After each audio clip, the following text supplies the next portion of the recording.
After learning that this administration wants to send more troops into harm's way without proper protection, and that it wants to cut funding for those veterans who return while hiking their health care fees and drug payments. If we were to learn that hundreds of wounded American soldiers back from Iraq are forced to endure substandard care in shoddy, rundown facilities, maybe it shouldn't be so shocking. But in our third story tonight, it is shocking and offensive, and an indictment of the political hypocrisy that has been substituted for the absolute mandate presented to every American government by President Lincoln to care for him who shall have borne the battle and for his widow and his orphan, a mandate the current administration is ignoring. Reporting for the Washington Post, NBC News, and MSNBC is the Post's Dana Priest. Tucked away in a northwest Washington neighborhood is a former hotel the Army simply calls Building 18. It's an unlikely place to house injured soldiers in the nation's capital. But the respected Walter Reed Army Medical Center, just across the street, is overflowing with the wounded from 5 years of war in Afghanistan and Iraq. So for some of the 700 outpatients, Building 18 is now home. Walter Reed clinical social worker Joe Wilson. So they had to do a quick renovation, which was very quick and very cursory, that didn't necessarily address all of the issues that you'd want to address if you were building a barracks. Many soldiers living here are being treated for brain injuries and psychological stress. They've been promised the best the nation can provide. We owe them all we can give them. But, as a Washington Post investigation found, conditions here are far from ideal. Mold and peeling wallpaper, shower rot, mice and cockroaches. Walter Reed staff members and outpatients told the Post that conditions here at Building 18 are symptomatic of a system overwhelmed by more injured soldiers than the Pentagon expected. Small matters can become huge obstacles to injured servicemen trying to recover. Marine Sergeant Ryan Groves lost a leg when a rocket-propelled grenade exploded near him in Fallujah. You know, we're missing legs, arms, brain injuries. For Groves and others, reporting to a supervisor meant an awkward trek around 3 buildings. He says there's a ramp that would shorten the trip, but it's too steep. Filling a prescription requires an even longer trip. Psychiatric treatment is clear across Post. And at the end of the day, a long trip home uphill. But his larger complaint is that his military supervisors didn't treat him like a patient. They made me feel like on a regular basis, like I was being a lazy, weak, poor excuse for a Marine. Soldiers can tend to feel disenfranchised from the system. They begin to resent the system. They'll withdraw. They'll not seek out services. No one is complaining about the quality of medical care at Walter Reed. Most say it's top-notch. But 65% of the troops polled by the hospital last March said their experience as outpatients had been stressful. As for Building 18, Army officials told us they started an aggressive campaign to deal with the mice infestation last October, and it's now at a manageable level. They also say they will review all outstanding work orders in the next 30 days, and they've added more social workers, case managers, and platoon sergeants to better address the needs of outpatients. But for soldiers and Marines trying hard to recover, it's another battlefield, here at home. Dana Priest for NBC News, Washington. Ironically, thanks to medical advances in the field, the Iraq War is yielding a far higher ratio of wounded to fatalities. In other words, had this war been fought just a couple of decades ago, the fatality totals would be much higher.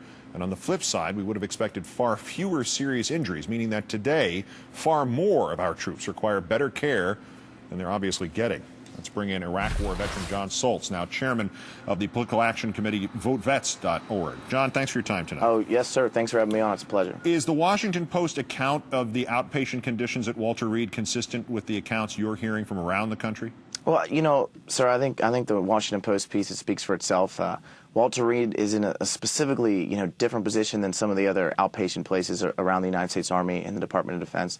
Last year the Republican Congress decided they were going to brack a lot of military installations around the country, which means base realignment and closure. Walter Reed, it came up on that list. So I think, you're seeing the effects of that policy, which is, why are you going to fix the paint and clear the mice out of an institution that's closing? I think the second striking, thing about this piece is that this is actually part of the Department of Defense, that this is not the the Veterans Administration, which we know is woefully underfunded. The DOD is responsible, you know, for these soldiers until they leave active duty. So basically, the same administration that brought us no body armor and no up-armored Humvees is the same administration that just brought us mice at Walter Reed, and their support for the warfighter is abysmal. Even if this country had to pay full price at private hospitals so these guys, our neighbors and our friends, could get the care that they need at full price, no insurance, could the cost possibly amount to more than a microscopic fraction of the billions we've seen vanish down the rabbit holes in Iraq? No, sir, not at all. You know, votevets.org, we did this, you know, this big commercial with body armor, and we blew up the body armor, and, you know, it cost me $1,000 on eBay to buy the piece, and when my unit went to Iraq, you know, we were cross-level on plates, you know, we didn't have up-armored Humvees. It took public embarrassment for that. So the tactical equipment, it's actually not that expensive. And what makes this so shocking is the money is there for the Pentagon. They get what they request. They get the supplementals from Congress. So what this is an administration that's dedicated to the high-end corporate contractors, you know, the high-end weapon systems in the sky, the super-duper missile defense systems that alienate our allies. You know, these are the same people that are making $40 million a year in their corporate contracts. And that money's coming into the political system on one side. And one of the really things we do at VoteVest is we try to fight for the warfighter. And, you know, in this specific case, there's no reason why we can't spend, you know, the small money on the regular warfighter when we're spending the large money on weapon systems that aren't making a difference on the war on terror. Where is the protest over this? I mean, we've heard this political nonsense about Iraq veterans being spit on or symbolically spit at, and claims withdrawn, and a huge political hubbub made over this. Where are the Republicans speaking about the treatment of these maimed Americans? And where are the Democrats in their protest on this? Where is that? Why is there no outrage about this extraordinary circumstance? You know, I think this is a larger issue. A lot of people think supporting the troops right now is putting, you know, a $3 yellow magnet made in Hong Kong on the back of their Hummer and saying they support the troops. So I think, you know, that debate, it's been absent for a long time. People rather flip the channel than deal with the war. You know, as for the Republicans, I mean, they just presented another budget to the, you know, the president just, you know, did a new budget that slams the VA 2 years down the road. It was woefully underfunded last year by $2 billion. As for the Democrats, I think we're seeing movements in this direction. You know, Congressman Murtha's plan here is basically not to let more guys go to Iraq unless they're trained properly, unless they're equipped properly. So this is the first time we're actually seeing oversight from Congress, and I expect to see that. And there's no reason why the President and the Secretary of Defense, who controls this facility, shouldn't have an immediate investigation. And Congress should demand hearings immediately on this, because our troops deserve the best, and they deserve, you know, support that's worthy of the sacrifice they're making in this war. To protect he who has borne the fight. It's shameful. There's no other word for it. John Soltz, Iraq vet, chairman of votevets.org. Our greatest thanks for your time tonight, John. Thank you, sir. Appreciate it.